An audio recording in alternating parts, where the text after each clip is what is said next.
国徽用一个远距离投光，眼部可以用一个洗墙灯往下洗。先生图看一下，好，生图完成了。这一次整个画面的质量相对于这一个来说是要好很多，对比一下。上一个视频我们讲了引导 AI 打灯光，用光斑灯位图的方式来生成这一个效果，还有这一个效果。但是呢，光斑灯位图也就是这一张需要我们会用 PS 来处理。那不会用 PS 来做光斑灯位图的人，能不能够也来引导 AI 打灯光呢？那这就是我们今天要讲的引导 AI 打灯光里面的示意图引导。不过要讲清楚的就是示意图引导肯定是没有灯位图引导那么准确的。还有我一直忘记强调了，就是上面这一排功能栏这个三角形按钮是可以点开，你可以看到每个功能的视频教程的。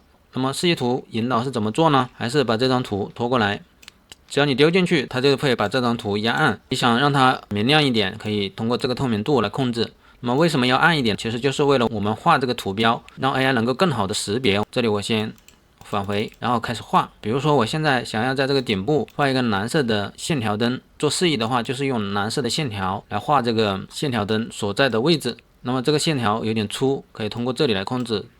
这里返回，好，我先把顶部的这一圈给画上。这个画线的过程会有点浪费时间，到时候我会加速处理。在画头光灯的话，我一般是用画笔工具黄颜色，那点的大小可以控制一下，在哪个位置你就画一个点。不过大家不要认为 AI 有那么聪明，我们一定默认为 AI 在生图的时候，它是根据这些点的位置来生图的，但其实不是的，它是识别我们这张图里面的这些图标，转换成文字，再和提示词一起去生图。那么你转换成文字的话，它很可能就会识别错误。这里还有一个点，特别像这个位置，这个点我们是想在墙面的位置打一个投光灯往上，那你这个位置打不打？你打了好像是打前面的这颗柱子，但是按对称线来讲，它又是打这根柱子后面的墙，所以 AI 能不能很好的识别，这还很难说。好，点代表的是投光灯，那么方向我们用一个箭头来画一下，每一个箭头就是灯光照射的方向。我们说了，这些示意图肯定是没有光斑图那么准确的，可能需要我们反推提示词去辅助。这里我们先把它画完。国徽用一个远距离投光，眼部可以用一个洗墙灯往下洗好像有点粗了，返回一下，改小一点。好，再把这个透明度加暗一点。提示词我这里随便换了一些，你可以把它加载进来去改。一个光斑代表一个黄色的投光灯，这些都可以。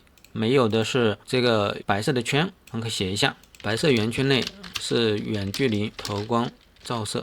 好，就这样。先生图看一下。我再次强调，它这里的示意图引导并不能够保证十分的精准，一定是没有灯位图引导那么精准的。还有就是这个生图分辨率的问题，我这里使用的是 1K 到 2K， 应该使用 2K 到 3K 的，因为 1K 到 2K 它不仅是分辨率更小，而且在推理能力和生成的图片效果上比后面这三个也要弱很多。我们先等它生成，先看效果，不行我们再使用后面的试一下。好，生图完成了，可以看一下那么我们画的时候侧边是没有画投光灯的位置的，这里的洗墙灯效果也不行。那么我们使用 2K 到 3K 再试一下。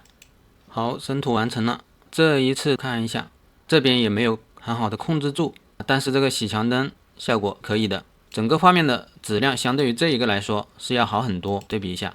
大体上来说已经是按照我们的意思来做了，但是如果我们还想要更精确一点怎么办呢？可以试一下反推灯光提示词。我们点一下，直接点反推提示词。这个反推它会根据我们自己写的一个提示词和这两张图片去生成反推提示词。但是大家千万不要认为 AI 就一定那么聪明，因为它反推出来的结果很可能是有错的。我们来看一下天空一般都是以低照度来的，我们可以改一下，随便选一个。灯光方案里面一定要逐条去看，屋顶轮廓用蓝色 LED 洗墙灯，这个没问题。投光灯12个，这个没问题。这里有个错误，安装于地面或低矮基座。错误的要么你就要改正过来，要么直接删掉。我这里直接删掉算了。当然最好的方式你还是要写清楚它的位置的。我这里偷懒了，他说安装于地面，我们其实是安装在2层墙面的底部嘛，因为生图它肯定是按照这个提示词的意思去做的。这里写安装于地面，它就肯定是更偏向于地面的。好，再往下，雨棚色温4000K， 不向上慢色，这个应该没问题。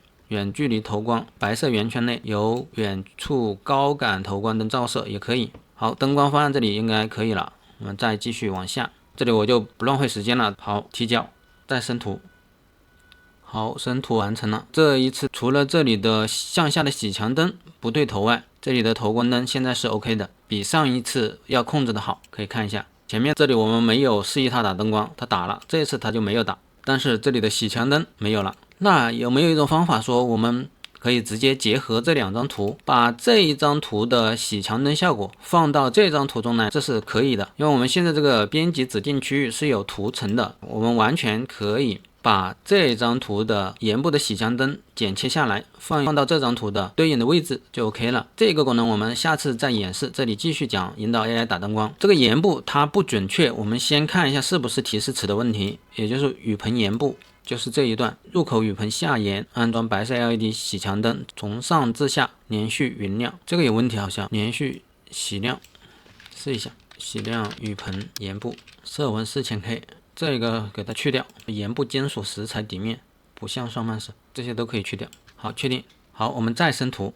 那如果说我们这次生图生成的效果与前面一张也有很大的区别，这个不要太意外，因为 AI 生图它就是有一些随机性的。虽然我们已经通过示意图去控制了，但是随机性肯定是存在的，只是多少强弱的问题。其实对于我个人而言，我也不会去要求 AI 一定要按照我们这里的示意图那么去生图出来，而是去靠融合几张图的优缺点。就像我前面说的，把这张图的沿部放到这张图里面来，很快就能够出我们想要的效果，而直接让它去生成，它是需要多次尝试的。好，看一下，基本上都是按照我们的要求来的，只是说整个画面比较暗，还是这里的提示词的问题。大家去调提示词我就不管了，要强调的就是这里的控制模式。一般来说我们用严格控制，在示意图引导这里相对来说能够像这样子控制住我们想要的灯光，但是在平衡模式和效果模式的话往往是很难控制的。但是它们两个理论上来讲，在效果表现上会更强。我这里再用效果模式生成一次，这样就好对比。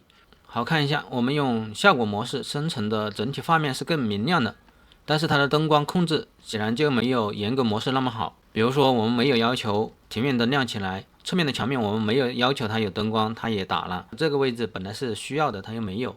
包括向下的洗墙灯，但是整体上来说，有的人会喜欢这种风格，虽然它的灯光控制不精准。接下来的问题就是，如果说我们生成了很多次 AI 生图总是不尽如人意，总有个别地方是我们不满意的，那么能不能够把我们生成这几张的优点把它结合在一起？比如说我们想把这一张图的洗墙灯效果挪到这一张来，或者我们想把这一个侧面的头光灯给去掉，行不行呢？这就是我们新版的编辑指定区域的这个功能就能够做到。好，我们下一个视频再见。